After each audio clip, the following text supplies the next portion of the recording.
Okay, hello and welcome everyone to Chinese Medicine Practitioner Meetup Group, hosted by Kamwo. I'm Thomas Leung. I'm your host for tonight. And I just want to welcome everyone. This is actually, for those of you who have been to the previous meetups, they're in person. And now we're doing it online thanks to the present situation. But I just want to let everyone know that moving forward, we're going to resume the live and also keep some of the online as well. So it'll be a hybrid, because I think there's no replacement from, for, face-to-face. The energy, I think, is very different. But then, of course, when you're online, you have more reach. So, you get a little bit of both. So tonight's video session will be recorded. So if you are camera shy, feel free to turn off your camera. So for attendance, if you can put your name and your email address on the text box, the chat box, I should say, and we will send the coupons through the email that you will provide. Okay, so let's get started. I'm going to introduce tonight's speaker, which I think you guys are familiar with, Marc Gian. Marc is a distinguished healer. He's a healing arts practitioner for over 20 years of experience. And the backbone of Marc's practice is incorporating mind-body integration techniques.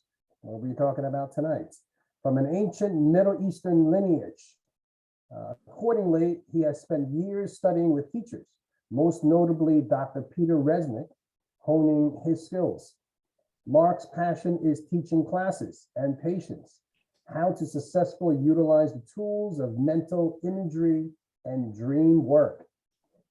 Marc is the author of 2 books, Holistic Aromatherapy, Practical Healing with Essential Oils, and The Inner World of Night Dreams. Marc is also the developer of Meridian Biologics Essential Oils. And Marc has a private practice in Manhattan and Brooklyn and has worked with people via video sessions. Okay, now I will turn it over to Marc. So thank you, everybody, for coming.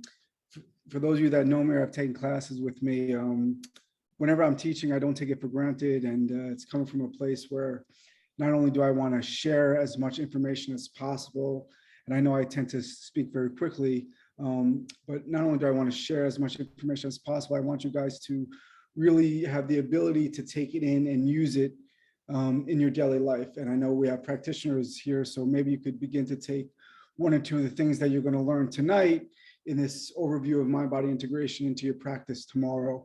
I did get into a mind-body integration when I was very young, around 20. I went to massage school that was really focused on the emotions and how the emotions and mental attitudes and beliefs play into somebody's livelihood, meaning how it can aid in their health or how beliefs or experiences can detract from somebody's health. And of course, I went to acupuncture school at Pacific College of Oriental Medicine. And then after that, I finally found my main teacher, Dr. Peter Resnick, where I studied all of the things that I'm going to share with you, where I learned all the things I'm going to share with you tonight. And I've been doing it for about the better part of 20 years, dream work and mental imagery. And the reason why I am so attracted to dream work and mental imagery is because it aligns somebody with their truth of what is happening in the present time. And it allows me as a practitioner to work with them on their yuan source level. Whenever we are working with mental imagery or dreams, more than not, we're working on the deeper level of their being. Why? Because we're working on different beliefs that may have created certain experiences, and we're working on traumas as well. And why do I say the yuan source chi is because in one of the foundations of mind-body integration and the spiritual tradition is that, yes, we were born with a somewhat clean slate, but at the same time, we come into this world with a curriculum or obstacles that we need to overcome. You could say maybe it was from a past life, or maybe it's just what our soul incarnated to do. And I think we go to a much deeper place with the mental imagery and dreams than we do with just acupuncture needles, as far as in my experience. And for as long as I can remember, I was very attracted to what the truth is in life. And it is true that the truth sets us free, yet in order to be present with what is, it takes vulnerability, humility, and openness. And these three qualities will really lead us to a space of not only healing and gratitude, but also a space of self-love. Okay, I see somebody's in the chat. Okay, the Zoom, because I have to disconnect. I don't have the link to the Zoom right now. Sorry. Ooh. Do you need me to do something, Mark? Yeah, I'm going to send you an email, and you're going to send them the link to the Zoom, okay? Jeff, Jeff .PUFNOCK. Hold on. JEFF. Go ahead. JEFF.PUFNOCK@gmail.com. Okay, Jeff, Tom will send that to you fairly soon, I suppose. Jeff.PUFNOCK At Gmail. Got Okay, great. So now we're gonna begin to learn a little bit about this lineage. So it's a millennial-old tradition from the Mediterranean.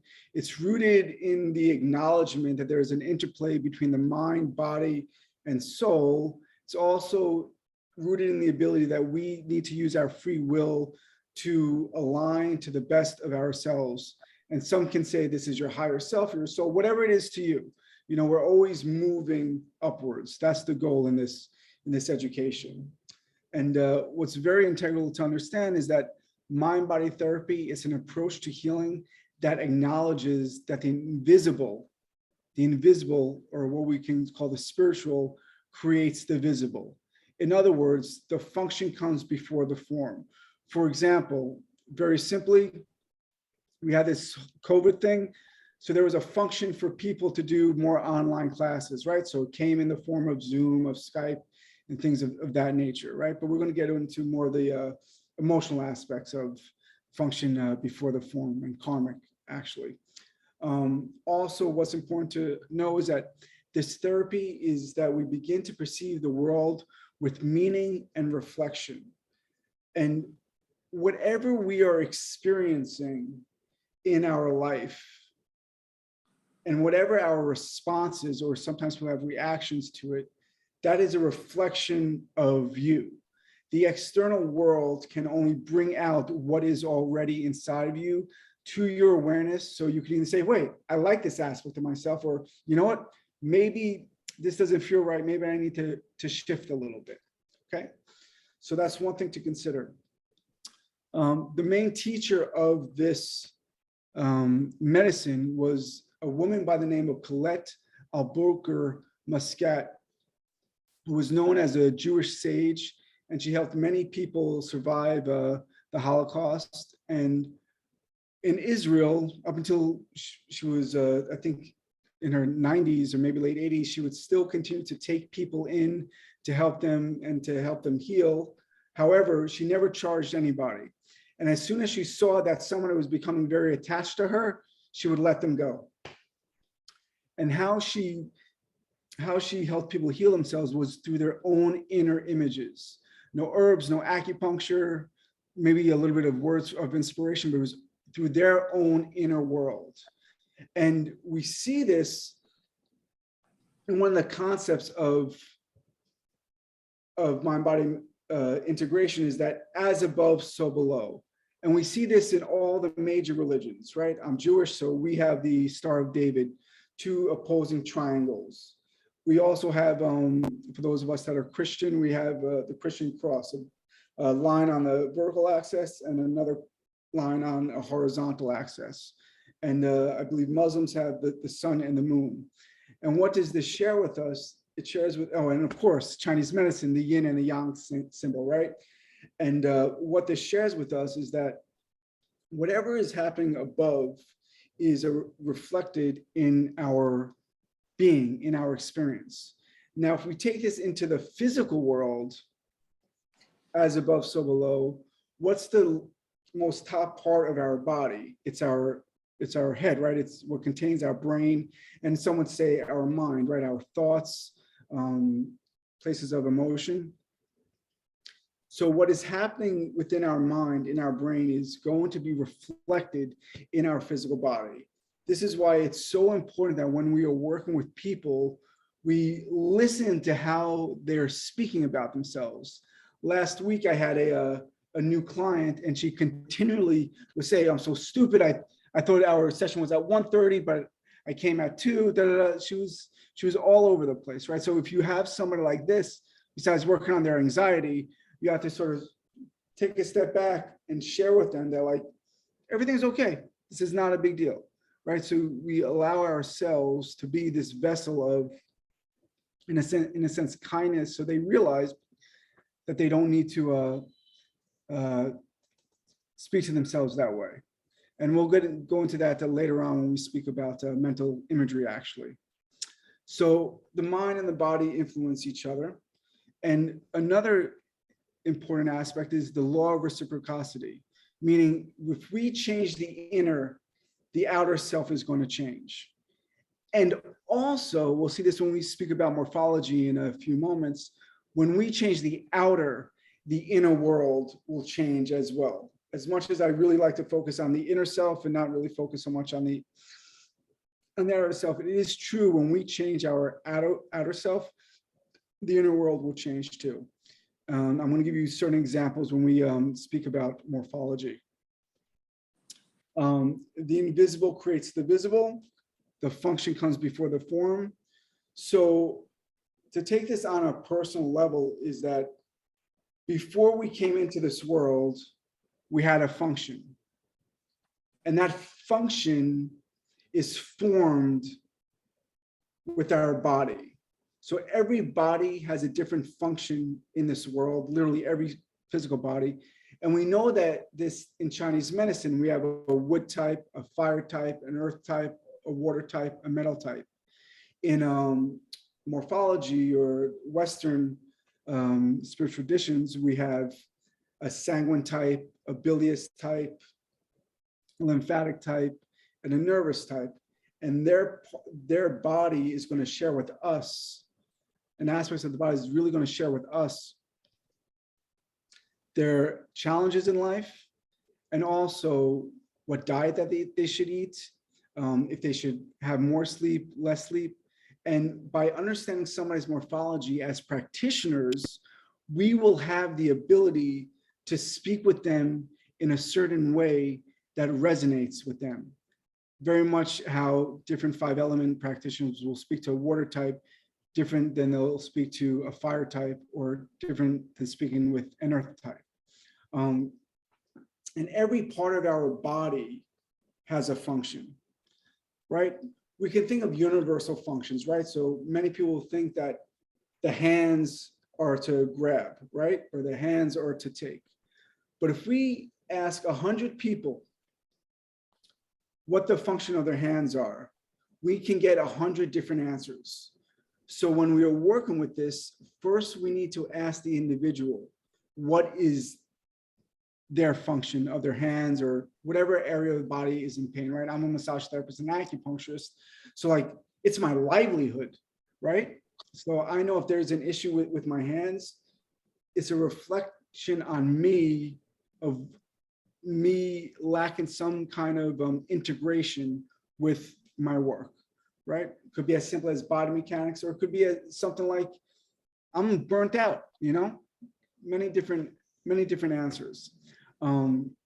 So let's take a look at some of the parts of the body, right? So we have the eyes, right? What's the function of the eyes? It's to see. So if somebody that you are working with has vision issues, yes, we can put in liver 3 and give them different herbs and, needles on their head and essential oils to open up the eyes, but perhaps they're perceiving an aspect of their life in a way that's not in its truest form. And that's one thing to consider. So for example, ears are hearing. What is somebody hearing that they don't like? I've been working a lot with tinnitus recently, and many tinnitus patients, I find they have very similar characteristics. Many, of course, have a liver yang rising, and many, in my experience, tend to be very quick to react to certain things, and as well as being quick to judge. And we, of course, have the mouth. What are we eating from this world? What is the diet like, etc. And we go through every part of the body, but that's just some examples. And I'll give you an example of the legs later on with a client that I just worked with today.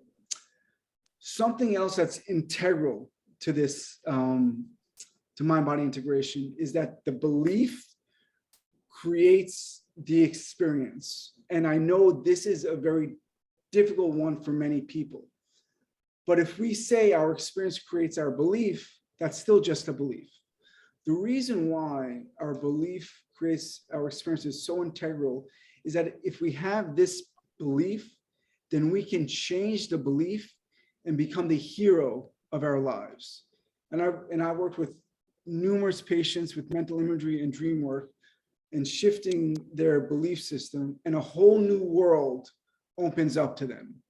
Now, I had patients leave relationships, I had patients leave jobs, I had patients find new houses, I had patients reconnect with family members, all because of this one foundation.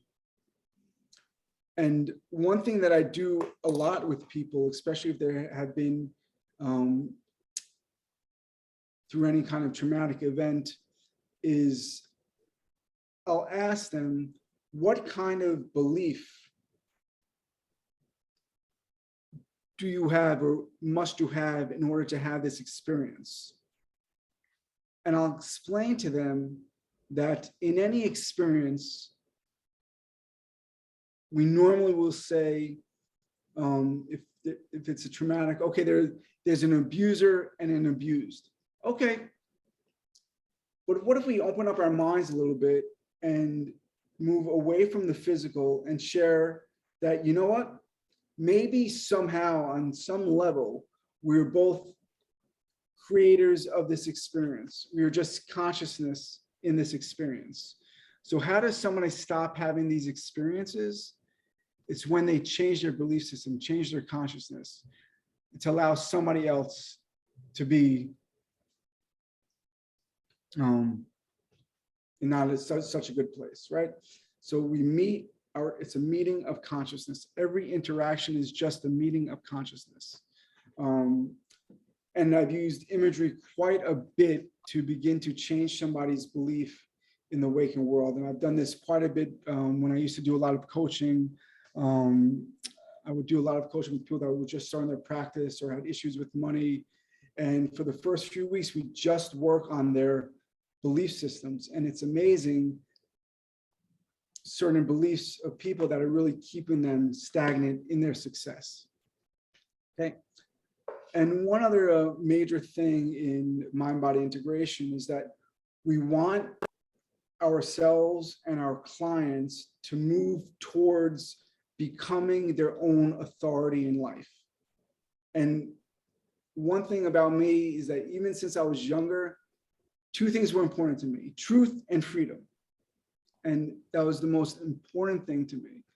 And one thing that freedom brings, and being your own authority, is that no person, place, or thing, or even experience dictates how you are feeling. You are rooted and grounded in your own self. And very often this is also equated with self-worth. I work a lot with people who have a deficient heart chi or deficient liver chi with this, or deficient their water element. Let's see. Now, there's three pillars of mind body therapy, at least three pillars that I really focused on. The one is morphology, and morphology, we'll see in a little bit, is the study of somebody's body features, very often mainly the face, and that shares with us their personality, their traits, emotional tendencies, and behavioral tendencies. And the goal of morphology is not to say, oh, I know that you are a bilious constitution, so you like to create things and you don't need a lot of sleep. No, it's so they begin to see their strengths and their weaknesses, continue with their strengths and build upon their weaknesses. And part of building upon our weaknesses is to accept ourselves in totality. And once we have this ability to truly, truly accept ourselves, I can't explain it. I'm sure many of us have this experience, is a whole new world opens up. The next is a mental imagery, which we're going to speak about quite a bit tonight, and dream work. Dream work and mental imagery were the two modalities that I really excelled in. And morphology, it's very interesting, but I'm highly intuitive anyway, so I really didn't spend time studying everybody's features. Also, I think a lot of what psychics do when they're reading people, it's subconsciously reading their morphology. Okay, so let's talk a brief bit about their morphology. So when we're studying morphology, we're studying the form to understand the qualities of an individual. And these qualities are not to be judged, they're just to be brought to light. So the main thing with morphology is somebody's facial, let me just move this, is somebody's facial features. Okay, so when we're looking at somebody's face over here, this is really only 5% of who the person is. This is what we are showing the world. 95% is the profile. This is more of the inner world of the individual. And the face is sort of like the way level, what we want to begin to show the world, right? But in reality, I know my face, the energy of my face over here is much different than this. This is much sharper, more direct, more like, you know, livery and fiery, right? Different than my facial features, okay? So the profile is what is our truer self, 95%. And we have four major kinds of faces. We have a bilious face, and this kind of individual is strong-willed. He's a conqueror, domineering, creator of things, and he likes to build new empires and needs less sleep than most. Sanguine, which what I was for many years, these are the main ones. Very action-oriented, extremely particular. When it gets ill, when he gets or she gets ill, it's very rapid and comes and goes generally quickly. This person tends to be optimistic and, generally speaking, extroverted. The lymphatic, this is the individual that tends to be kind, understanding, highly intuitive, very similar to the water element, and is also the best organizer. And over here, let's see, and there's a link, there's one more, the nervous. And this, I just saw a patient today that had a very strong nervous morphology. And they tend to be very volatile, extremely critical, and very sensitive, but they're also quick-minded, very high intellect, and very quick with perception. But they tend to be fairly judgmental. And when they begin to create things, they take from other people. It's not truly their own creation.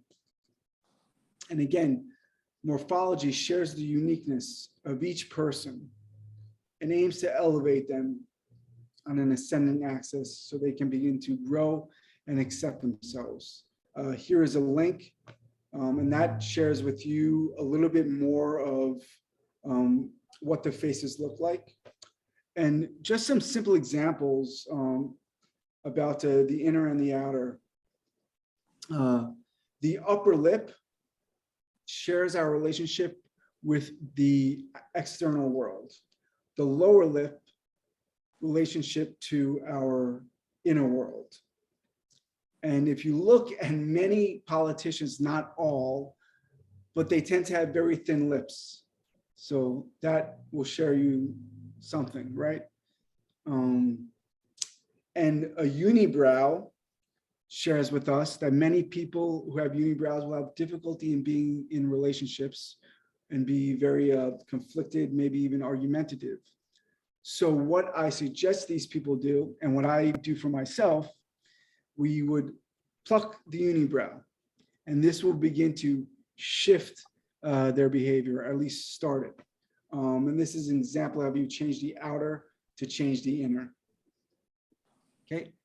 So that's just a little brief on morphology. Again, it's not something that I practice that often, but now we're going to move into mental imagery. And this is something that I practice all the time. And it's something that really allows us to go beyond treating the physical. For example, somebody comes in to us with hip pain. 2 weeks ago, someone came into me with a very bad hip pain. So I'm thinking, okay, good. I'm just going to give her, a sciatica treatment, give her a duodensitang, and like, boom, she's going to be fixed, right? But it wasn't the case. So she had a fairly bad hip pain, but it was only painful. This is very important. It was only painful when she was doing things that she loved. And it was on the right side. The right in mind-body integration, mind-body medicine is associated with the future. So today, what did we do? We did an imagery exercise. And the way that I begin an imagery exercise, I share with them that when we were using our imagination, we are connecting to the spiritual world. And imagination, as Rabbi Nachman said, is the highest in the physical, but lowest in the spiritual. So whenever we are using our imagination, and trust me, we are using our imagination all the time, we are bringing that down into our experience, into the physical world. Nevertheless, I spoke to her, I said, listen, in our imagination, anything is possible. When we work with our imagination, we begin to transform the mental, the emotional, and the physical. And then I had her go into the position of doing proper mental imagery and for changing a dream. And the position is in Pharaoh's position, or I call it king or queen's position. You sit straight on a chair with your feet firmly planted on the ground and your hands on your knees or close to your knees and your spine straight up. Why is this? Because our spine is associated to our ladder of life. And when we are sitting straight up, our do 20, it's closer connected to heaven, pointed towards heaven on the vertical axis. And our sacrum is rooted on the chair, and our kidney 1 is rooted on the ground. And sitting in this position, it allows the organs to take their natural place, and it allows our diaphragm to begin to breathe in and out, or assist in breathing in a very relaxed way. So we begin the exercise by having her take an exhalation, a long exhalation. Why an exhalation? Because when we take an exhalation, it relaxes the sympathetic nervous system and increases the relaxation response, and it allows them to be more receptive to what they will begin to experience and spontaneously change in the dream, in the image. So we continued, and I shared, state your intention for doing this imagery exercise to see the root or the cause, whatever you connect with, the meaning of this pain. She did the exercise. And at first she says, I need a little help. I don't see anything. So what do I say? I said, nothing is completely dark. Oh, sorry. I said, while she was taking the breath, inhale, exhale completely. Do this 2 more times. On your next exhalation, bring your consciousness, bring your mind to the area of discomfort. And in your mind, have the intention of beginning to see what the truth is regarding this condition. I waited about 20 seconds and she shared, Mark, I need a little bit of help. I don't see anything. Okay. I said, in your imagination, nothing is completely dark. Bring a flashlight with you. Use the flashlight and share with me what you see. Boom.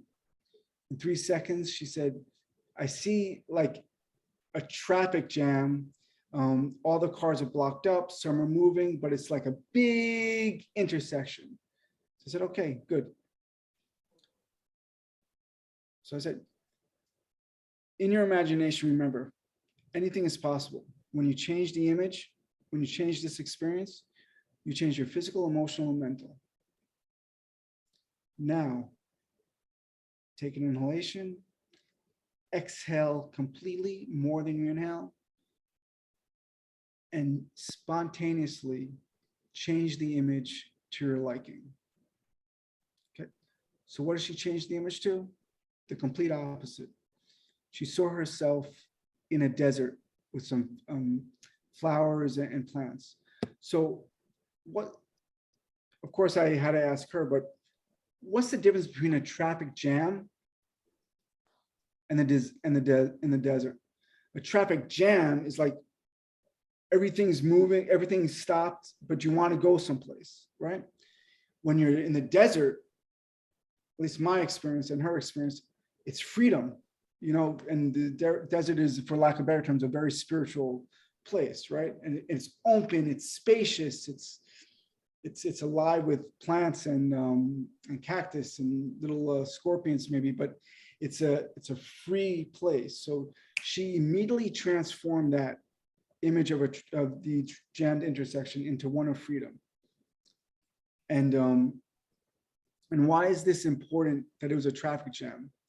It was associated with the right leg. We know in Chinese medicine, sciatica pain or hip pain is most likely related to gallbladder and liver, right? When the liver is not moving in its right direction, it gets stuffed into the gallbladder and we have sciatica pain or hip pain. So she was instructed to do this for 21 days, this entire imagery exercise.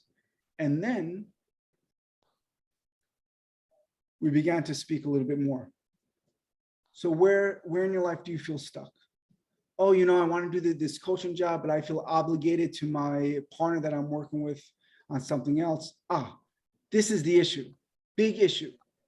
If you have a desire and your soul desires to move in one direction, but we feel like obligated or guilty, this is definitely going to cause some kind of discomfort in our body, because our body wants to move with what our soul or our deepest sense of self wants to do. So if it's not doing that, it's going to tell the mind, tell the spirit, tell the body, you need to be stuck a little bit, because it's a message for this individual to begin to move forward, right? And the right leg is associated with moving forward in life. And the liver, of course, is associated in moving forward as well. So does this make sense to everybody? Yeah, interesting? Okay, good. Okay. I'll give you another example of a very powerful imagery exercise that I did with somebody. This was many years ago, really when I was first starting off with mental imagery, but I went right into it. I was using it with my clients. I must have been 27 at the time. Anyway, a client comes in, long-standing fibromyalgia. Okay, so very often fibromyalgia is associated with traumatic events, you know, stuck blood, right? And we know that blood is associated with the emotions. So she's coming into my, she's in my office, and I shared a little bit about what I do, acupuncture, massage. I didn't mention anything about mental imagery yet. Then all of a sudden, she starts to share with me about trauma and abuse from her stepfather, right? And this happens from time to time. People just start crying. Oh, I don't know why I'm sharing this with you. It's like, whatever, because my vessel can contain it, and like, let's rock and roll. I want to help you, you know, like, thank you. Let's do this. By the grace of God. And so I share with her that I think that mental imagery will be very beneficial for her. However, in order to do mental imagery for past events, we need to go back to the event, or we need to go into a memory of the event, right? Because we can never go back to the event. The event is there, but we can begin to create new memories. And when we begin to create new memories, we begin to create what? We begin to create new experiences. What are new experiences equated with in Chinese medicine? They're equated with blood and invigorating and nourishing the blood. So I did the same exercise. She saw the abuse of her, I think it was her stepfather or her uncle. I don't remember, but she was beginning to see it. And I said, in order to disown it, you must own it. So I'm asking you in the safe place to feel it and experience it. And at the height of the emotion, in your imagination, knowing that anything is possible, change this situation to one of your liking. And she did. And her pain after our session was 50% better. Yes, I did acupuncture and massage, but I never had a case like this up until that point where it was that dramatic. Because when we allow ourselves to feel and to cry and to emote and to own it and then change it, which she did with, she was very violent when she changed it, but what was that? That was all her anger being released, right? When we do imagery, it's not bound by these physical laws and morals, right? We're moving into a realm that is associated with freedom and healing, really.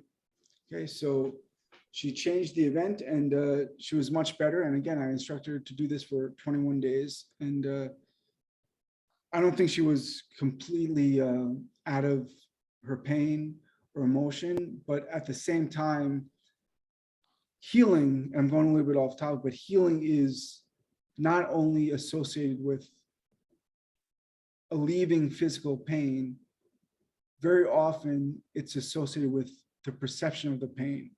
So sometimes a little bit of the pain can stay. Why? Because it shares with us not to go into that direction again. So that's one thing to consider when your client says, oh, it's 95% gone, but it's still here. It's like, listen, you know, like, let's take a broader approach. Okay. So anyway, those are just two quick examples. And I mean, I got to tell you, like, it changes lives, and it's remarkable to see. So anyway, imagery is the primary language of humans, is the pictorial language, not the linear language. When we think dog, I don't think DOG. I think, how's my dog Mia doing that's sleeping there, that's being such a good girl right now, right? And I feel love and kindness and grace, and I just want to be with her. Or if I think pizza, right? I don't think PIZZA, right? I think, oh, beautiful, greasy, cheesy pizza that like I really want, but I'm probably not going to have it tonight, you know? So it's like we think in pictorial language, and it really is a universal language. Why is this? Because if I go to another country and I want to get onto my email, I will see the envelope, and that will share with me that the meaning of this envelope is to go into my email, right? or I'll see a red stop sign, or I'll see a handicap parking spot that I won't go into. Okay, so these are just some examples. And when we're babies, when babies begin to learn to speak and begin to learn to say what something is, they see it as an object, right? So even though we don't realize it, we are always using the pictorial language, right? And we know this because whenever we are thinking, more often than not, it's in some kind of image or scene. And it's very important to realize or to see, what does this image or scene that I'm thinking, how is it making me feel in my body, or how is it a reflection of me? And if you don't like the feeling, you're allowed to change the image. And we can do this on a daily basis. We could do it on an hourly basis, or a minute basis if you have a lot of anxiety. So that's just one thing to understand. So with imagery, like I mentioned before, you discover the root of an illness, aids in overcoming obstacles in life, physical, emotional, and mental. And we know that even if we treat somebody's sciatica pain, if they don't change their attitude in life, they're not going to get much better. I remember I was doing a massage on someone, a half an hour massage. She only comes in to the spa that I worked at years ago for a half hour. And he was already in a crappy mood. And so I worked on his sciatica, and I asked him how he feels, and he looks outside and he says, "Oh, it's still effing raining outside." So like, you could, on certain people, you could do whatever physical modality you have, but it's their process, right? It's their process. With imagery, we can change the patterns, changing the inner to the outer to the inner. And very importantly, mental imagery is a tool when we can begin to experience the inner truth. And that's one thing that I believe that we all have, is an inner knowing of just about everything. And if we use mental imagery and we allow our minds to be quiet, we will certainly know the direction in which we should be going in life. Even though we have desires to move in another direction, we allow ourselves to be rooted in the deepest aspect of ourselves. And I'll share a very basic imagery exercise later on for those of you that are in between making a decision. Okay. So also important to note that when we use mental imagery, we use all the senses: sight, taste, smell, touch, but of course, most of it is sight. Okay. Let's see. Okay. So the pictorial language contains emotions, actions, meaning, and creates instant recognition. I gave examples before. Gerald Epstein, who was my teacher's good friend and another student of Colette, wrote a very important book, two important books. One is called Healing into Immortality, which I highly recommend.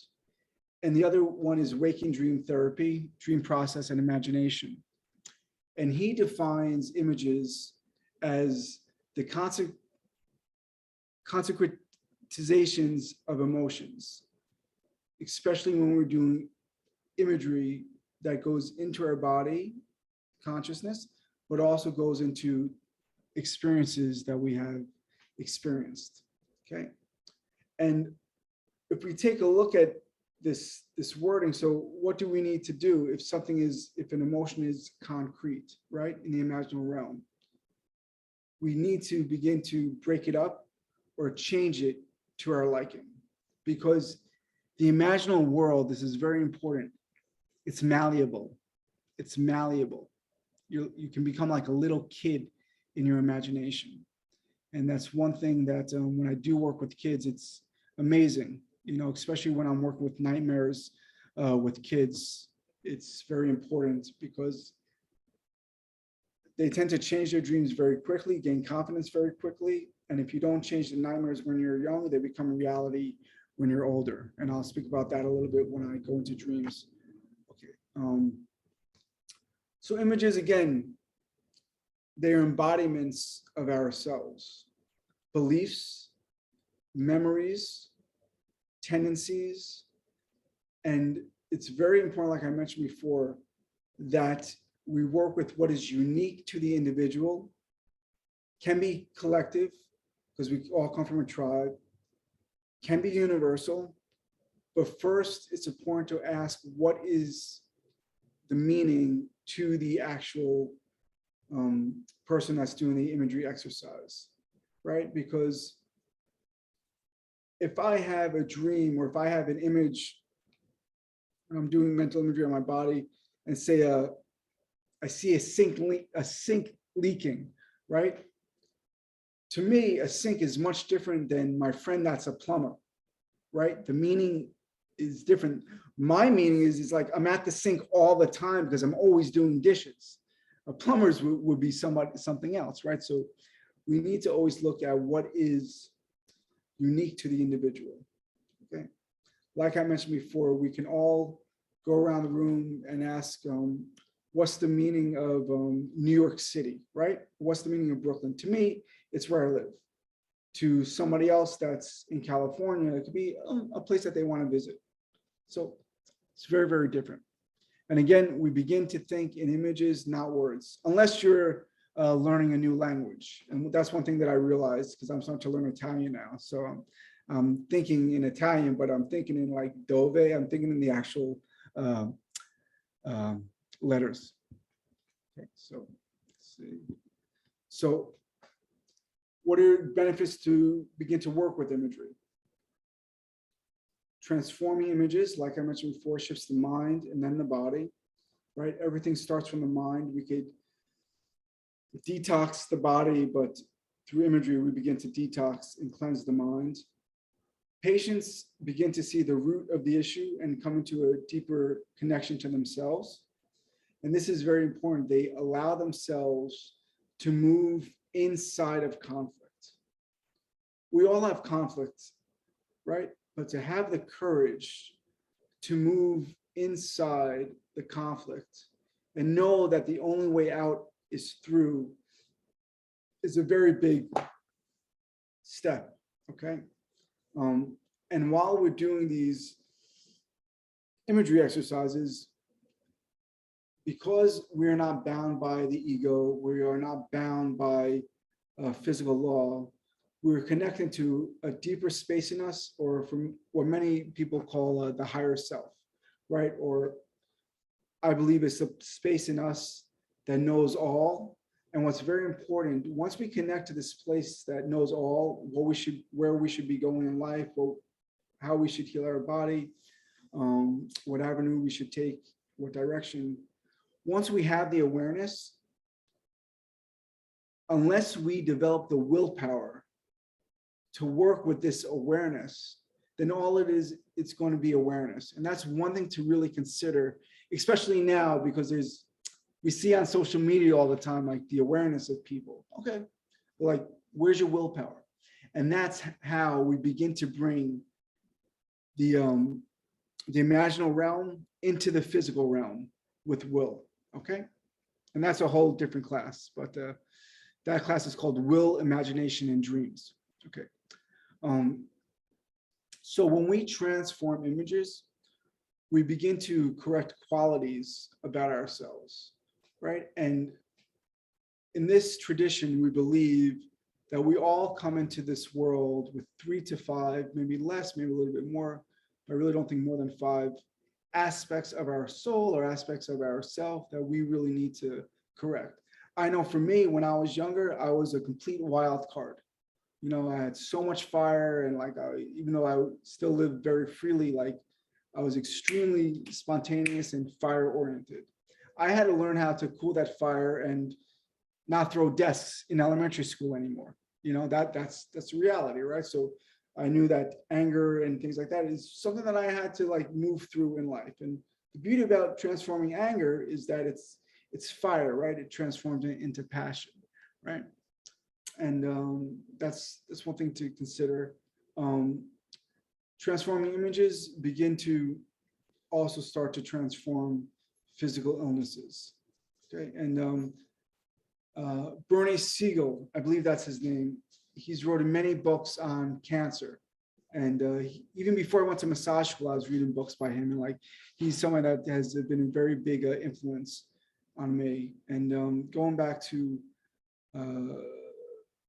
becoming your own authority, it's very important. Why? Because a doctor can tell you you have 6 months to live, you have 3 months to live, or an acupuncturist or a healer can tell you something that may be somewhat negative, right? Or detrimental to your health. If we take that in and believe it automatically, we're making an error. Why? Because we are creating an idle image that's not true. We're creating a graven image. We're creating something that is very physical, or very, in a sense physical, and we're bringing it into our world that is going to begin to dictate where our life is going, right? So that's one thing to consider. If you ever go to a practitioner and they tell you things right off the bat that may be a little bit detrimental, just know you can always shift your mind. It happens to me when patients come in all the time. Oh, a doctor said this, a doctor said that. I said, listen, just because you got a diagnosis doesn't mean that you can't get better. And how do you feel after the diagnosis? Did it make you feel better? No, but you come to me, you come to us, and God willing, you're going to begin to feel better. Okay. If we were changing images of the past experience, it is imperative to own the image. And when we begin to own the image, then we can begin to become our own liberator and unlock the door to a better reality. And I already gave you my case of the fibromyalgia patient many years ago. So how are we doing? Okay, so great. So we're right on time. So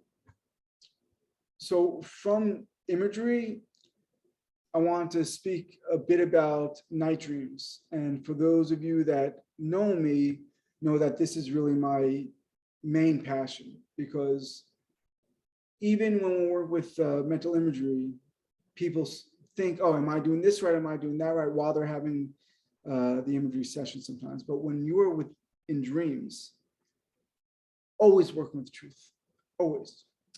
There's 3 different kinds of dreams. One, there's psychic dreams, which are self-explanatory. Second is meeting dreams, where you meet somebody on the other side and there's no real imagery, it's just a clear message. The third kind is the kind that I work with and the kind that I teach, and that is called wisdom dreams. And wisdom dreams share with us our past, our present, and all the possibilities of our future.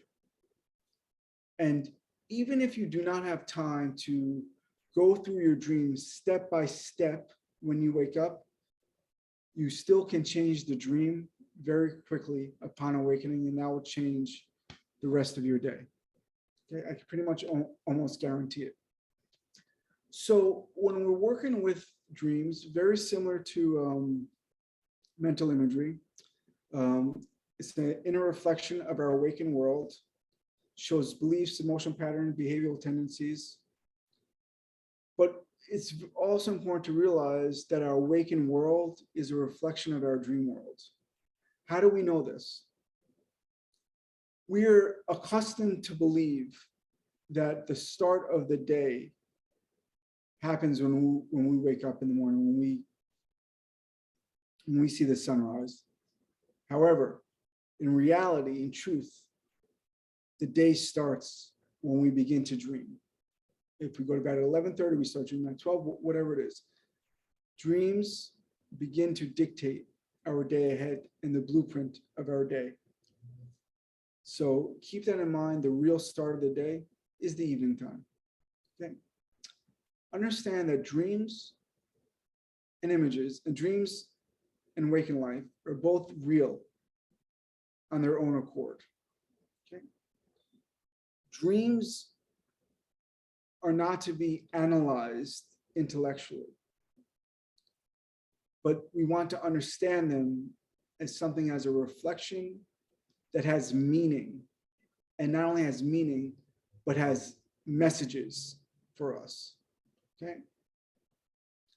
So whatever images that we see in a dream have meaning to us in our daily life. And very similar, the images that we see in our awakened world have meaning in our dream world. Generally speaking, dreams share information 72 hours around the time of our dream. So say, for example, the dream is here around the time. Remember, the dreamer knows our past, present, and the possibilities of our future, right? For many of us, we could think of this as our subconscious. I think of it as our soul, but whatever it is, okay? Understand that dreams will begin to predicate what your next day is, okay? It's going to be like. Now, in order to really learn the language of dreams, or before we even learn the language of dreams, we need to have patience. When I first started to work with dreams, for about a year, there were days when I would write down 3 to 5 dreams that I would have each morning, right? I mean, sometimes I did more, sometimes I skipped a day, but I was very, very focused on it. I was very passionate about it. So you need patience to learn, but you also need openness that this physical reality is not the only reality. And to have openness with yourself that, hey, maybe there are things about yourself that you don't necessarily know, okay? And what's integral is having honesty with yourself. Because say, for example, somebody has a dream and a political figure is in the dream that they despise, right? They will usually say, oh, there's nothing like me about that person. No, no, no, no, no. There's an aspect of yourself that you must despise. So it's, keep that in mind. Even we may not like the people in the outside world, but you know what? They're there to share with us something. We're all children under God. That's the way it is. It's the way it is, whether we like it or not. And we also need courage to go into our conflict and to, in a sense, really begin to accept ourselves, okay? And the courage to go back into the dream and change it, okay? So, who's who in a dream? Everybody in a dream is an aspect of yourself. When you see yourself in a dream, that's who you consciously identify with in the present time. If I see somebody else in the dream that I know, that's my subconscious sharing with me that I need to get in touch with that person inside of myself. So I'd ask myself upon awakening, what does this person mean to me? What are qualities of this person that stand out? And usually it's the first thing that comes to the mind, because if it's second, third, or fourth, you have time to think. It's not spontaneous, it's not organic, right? So you want it to organically come from you, okay? And you see people in the stream that you don't know, that's sharing with you that there are aspects of yourself that you need to begin to get to know, or that in the future you will be getting to know many of these aspects of yourself. Okay. Yeah, so there would be inner qualities that you are not consciously aware of. And when you see items in a dream, very much like mental imagery, what do they reflect in you? What do they mean? Okay, so if I see an acupuncture needle in a dream, and I don't remember any dreams that I have an acupuncture needle, but what is this to me? This is my work. So I would have to reflect on not only the meaning, but the last few days, what has been going on in my practice? What do I need to focus on, right? And when we are doing dream work, we always need to look for red flags. For example, I was working with someone who was a massage therapist, and she had a dream where the massage table only had 3 legs. This is a red flag because it's something that's out of the ordinary. So, okay, so we can go into that, right? What's the meaning of only having 3 legs on a massage table, right? Something must be out of balance, right? So part of changing the dream would be to put the 4th leg on the massage table, okay? Or if you're having coffee and you're at a restaurant and the coffee spills on you, what's the correction that needs to be made? Right? Why did the coffee spill on you? What is that reflection? Oh, coffee is something that I love, that is dear to me. That's like my favorite thing in the world, but it spilled on me. So what is this reflecting in me? And I could give you many other examples, but one thing to realize when you begin to work with dreams, especially when you begin to see qualities and quantities in the dream, I assure you, if you focus on dream work, you're going to begin to see the same numbers in the external world. For example, I had a dream that many years ago that the 4-horse, my father was very much into horse racing, and so I would go to the track with him all the time. This is a dream after he passed away. Anyway, the four horse won the race. Okay, so we've all seen a horse race before, right? So they come out of the starting gate, right? So what part of life that I'm sure many of us experience that looks like coming out of a starting gate? Have you ever been through a toll booth?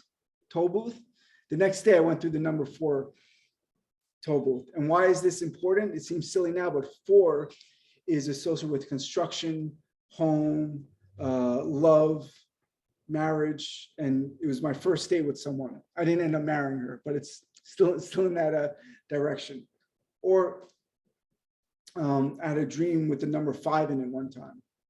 When I walked out of my door, there was a die, one of the dice laying on number 5. So when we begin to see this, that dreams really are a reflection of our waking life, and we see the same things. I'm sharing this with you because it's going to give you guys a lot of inspiration to really begin to work with dreams. Okay. So again, images are qualities of yourself that you see in a dream. Now, numbers and quantities have a whole different meaning, right? So say, for example, you are having a dream where you see 2 roses, okay? This is an example from my teacher that's on his website. You see 2 roses, okay? Rose for this individual was associated with love. This person was in conflict over 2 people that he or she was dating, right? So if it was 1 rose, there would be clarity, but 2 is associated with the number of conflict. So that's one thing to consider. When you have a dream and there are many different qualities with specific numbers, you have to take a look at that. Why? Because numbers are a dream within a dream. And the same thing with colors. I'm wearing a blue shirt, right? But if I was in a dream and I was wearing a black shirt, that would be a red flag, because I very rarely would ever wear a black shirt when I teach, right? So colors share with us many different things. I'll go over the first 10 numbers, and I'll go through some colors now. Number 1 is associated with union with the self. Number 2 is associated with conflict. 2 is associated with conflict. 3 is associated with synthesis after being divided. 4 is associated with home, love, marriage. 5, creativity, sexuality. 6, 3 on a higher level, reunion with the self. And 7, growth or ambivalence.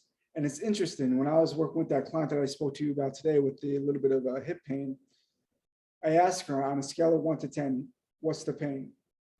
And it's interesting, she said 7, but I could see that she really wasn't in that much pain. So she may have very low tolerance for pain. But anyway, she said number 7. And 7 is exactly what she was going through. She was trying to grow into doing much more coaching, right? So that's one thing to really consider. Nothing is by chance. Everything is a coincidence. Number 8 is issues of the past. However, once the issues of the past had been resolved, it becomes infinity. Number 9 is synthesis on a higher level than 3 or 6. And 10 is perfection in everyday life. Now, some colors. Blue is very much associated with transcendence, detachment, spirituality. Red, very much associated with our cardiovascular system and anger. Green is associated with growth or envy. Yellow, more often than not, associated with fear. If it's dark black, associated with death. If it's shiny black, it's associated with life and renewal. White, very much associated with purity, but also our lymphatic system. And gray is associated with guilt or the brain, intellect. And that's one thing to consider. Most of us don't really dream in gray. So those are just some like little things that some important things that you can have during your dream state tonight. And I assure you that now that we're speaking about dreams, many of us are going to have dreams tonight. So what do we do if we have a dream? What do? We just say, oh, that was a nice dream. One thing that I can assure you is it wasn't just a dream. Even if you just remember one tiny blip of that, that's all you need to remember, is that one little blip. And you can begin to discern the meaning, the setting, the main drama.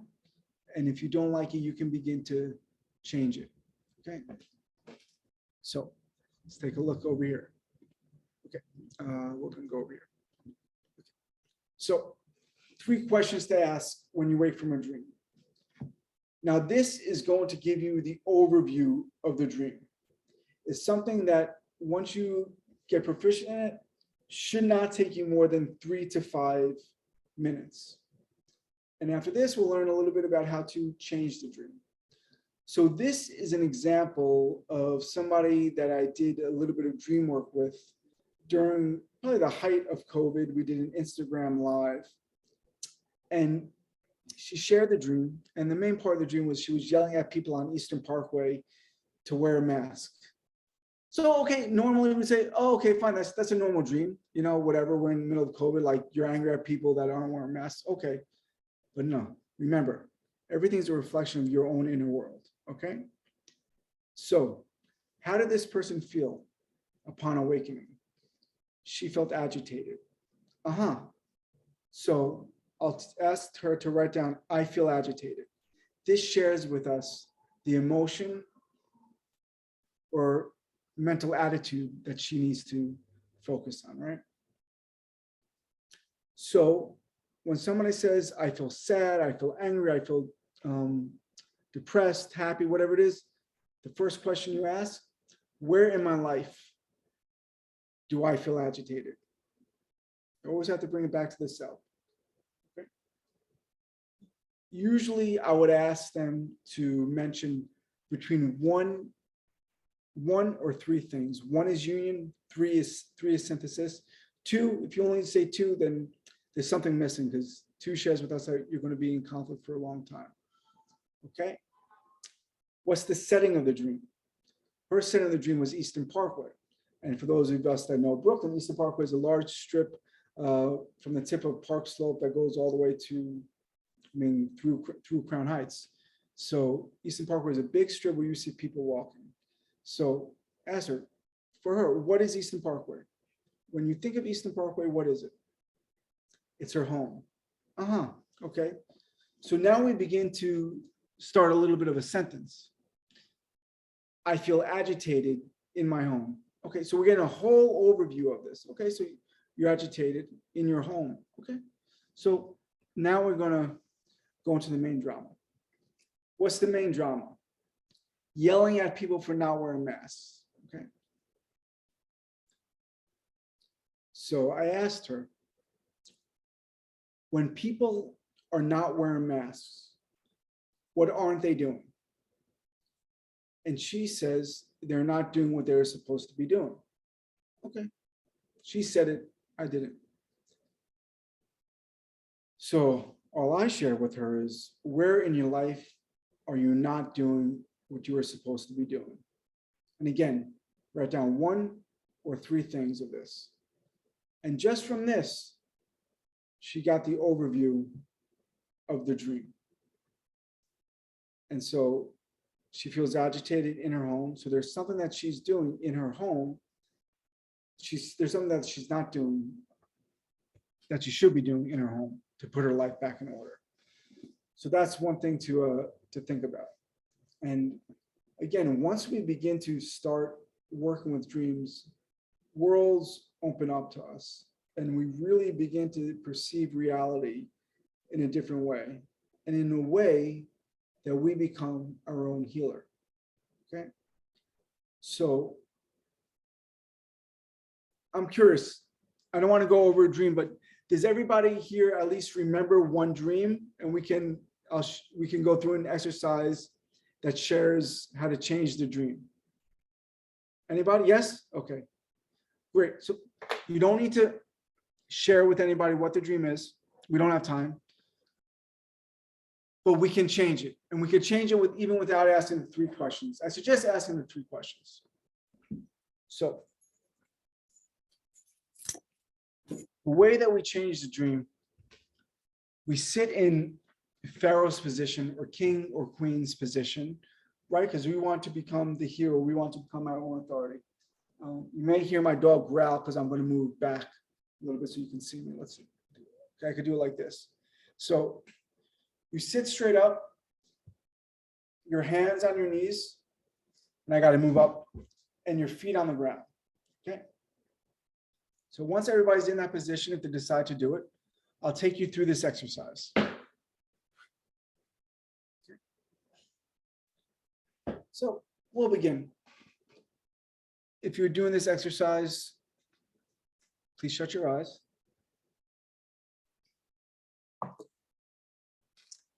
Begin to take one exhalation out. After your exhalation, I want you to inhale and then slowly exhale. Always exhaling more than you inhale. Do this 2 more times at your own pace. No, we begin to do an imagery exercise. When we go into our dreams, we're accessing a part of ourselves that knows the past, the present, and all the possibilities of our future. In your imagination, know that anything is possible. You are completely free to change any image to your liking and become the hero of this experience. I am going to begin to count now, down from 5 all the way to 0. 5, 4, 3, 2, 1. 0. Begin to see the image or scene of your dream that you would like to change. When you're ready, you can change it to your liking, knowing that you are free and there are no laws. Change it authentically and spontaneously for you. And when you're ready, when you have changed the dream to your liking, you can exhale one time and open your eyes.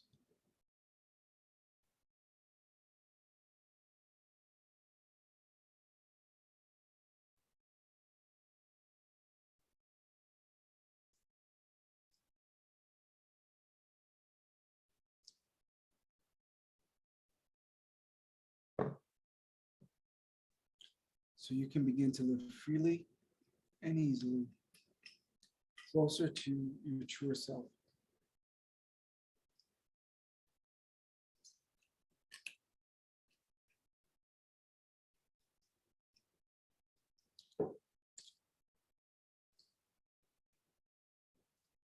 We'll wait another few moments.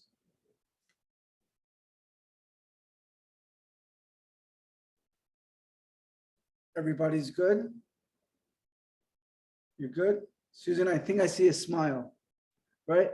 Mwah. Awesome. See? So many for us, this may have been like the first time that we did this, but do this for 21 days in the morning and see what your days ahead bring. Also, if you want to know about a specific situation in your life, you can write down on a piece of paper. For those of you that are already very organized, write it down on a piece of paper that has no lines. Why? Because in the morning you may want to draw any image. Dear higher self, dear soul, dear subconscious mind, whatever it is to you, please inform me about this situation, about the step I need to take, whatever the conflict is in your life. And you'll get an answer. You may wake up and say, I have no clue what that means. No. It came from you. You definitely know what that means. Just take your time. Remember, we go back to patience. Okay. Wow, it's 8 o'clock. So thanks, guys. I hope this was fun. I know it had very little to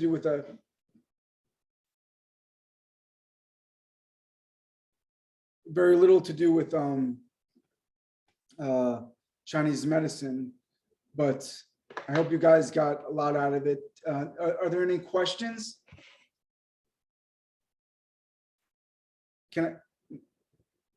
We could unmute everybody. Okay. I think everyone can just unmute themselves, right? So Mark. Yeah. You mentioned that in the morning, you will write this down. I've actually heard this somewhere in the past, but I always forget to write it down just because in the morning. That's a great question. That's great. Okay, so what? Thank you. I didn't even remember. I had a really annoying dream last night, and I didn't even remember until you mentioned it. And I'm desperately trying to. This is what. Okay, good. So number one, you don't go to the bathroom to urinate because then you're letting it out. Okay. You want to keep the notepad right by your bed and just write it down. It could be, in bullet form, whatever. It's just so you write down some of the ideas or some of the images that were in your dream. Okay, and that will change. That will begin to resurface the memory when you go back and want to write down the entire dream. Right. And then when you do the entire dream, you try to take it literally line by line, and a whole world opens up. So yeah. Okay, that's a good tip. Thank you. Yeah.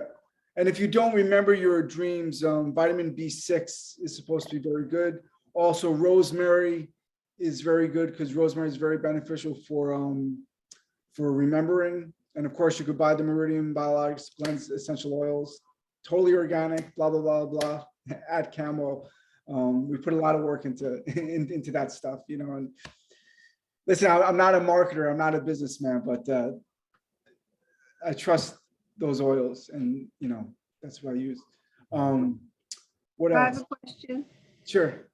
Do you have a new dog? I do have a new dog. Did you meet my other dog? You did one of my Of dreams. course, yes. My last dog's name was Tia. This is Mia, and she's really just like sleeping now, and she's Oh, Yeah. yay. like, she's much different than my other dog. My other dog was much more like assertive and like, but super sweet. She's just like all heart. My last dog was my dog, and she would let people in. Mia, she's like everybody's dog, you know? So, but I'm in a different place in my life because I wouldn't be able to handle that other dog being 44, 45. She was so wild, you know, I was 20. So, any other questions? I know you know, the first part could have been a little bit new to a lot of people, and I share the same thing over and over again, but any questions? Yeah. So would you use the rosemary before you go to sleep or when you wake up to recall the dreams better? That's a good question. If you have any kind of sleep issues, I wouldn't recommend that you use rosemary before bed. But as an intention to remember, you can place 1 drop of oil on your notebook that you're going to be writing down the dream to add to the intention. If you don't have any trouble sleeping, you could put maybe a drop of the oil on a pillow or your second pillow that you will still get some of the fumes. But for most people, I think it'll be okay. Yeah. Geranium is another, you know, that you can use because it's very good for the heart for those of you that may have some sleep issues. Yeah. I'll reach out to you via email. I have some questions about telepathic dreams where like I have a best friend and we communicate through dreams. So And that's, I don't okay. know if that's a thing that people experience, but yeah, I mean, everybody's connected on different levels, right? Like whatever that level is that you are on, she's on that too. And like, it's connected. Yeah. I think we actually communicate during the day telepathically all the time. I mean, half the time. Yeah. Oh, yeah. Sorry. Yeah. oh yeah, all the time, all the time. It's crazy. So anything else? Okay, guys, I hope you enjoyed it. This is my first time teaching this stuff in a little while. So I'm just, again, getting like my feet wet for this, but this was good. But I think the next time I'm really just going to focus on dreams and a little bit of mental imagery. But I want to give you like an overview of this medicine. And for those of you that are interested in September, I'm going to start a 6-month course on mind-body integration. It's going to be 2 hours, 1 day a month for 6 months. And because that's all the time that I have, because I stopped teaching a couple of years ago because I really just want to focus on private practice. And thank God it's going well, but I have to get this stuff out there. If you know something that can help people, it's imperative to teach. So there's my email, there's my website, and you know me, I'm always down for like an email or a text. Okay. Fantastic. Thank you, Thank Mark, you so so much. much. Mark. Thank you. Thank Bye. you, everyone, for attending. Thank you, Tom. Everyone, Thanks, have a Tom. good night. Bye-bye. Yeah. Bye-bye.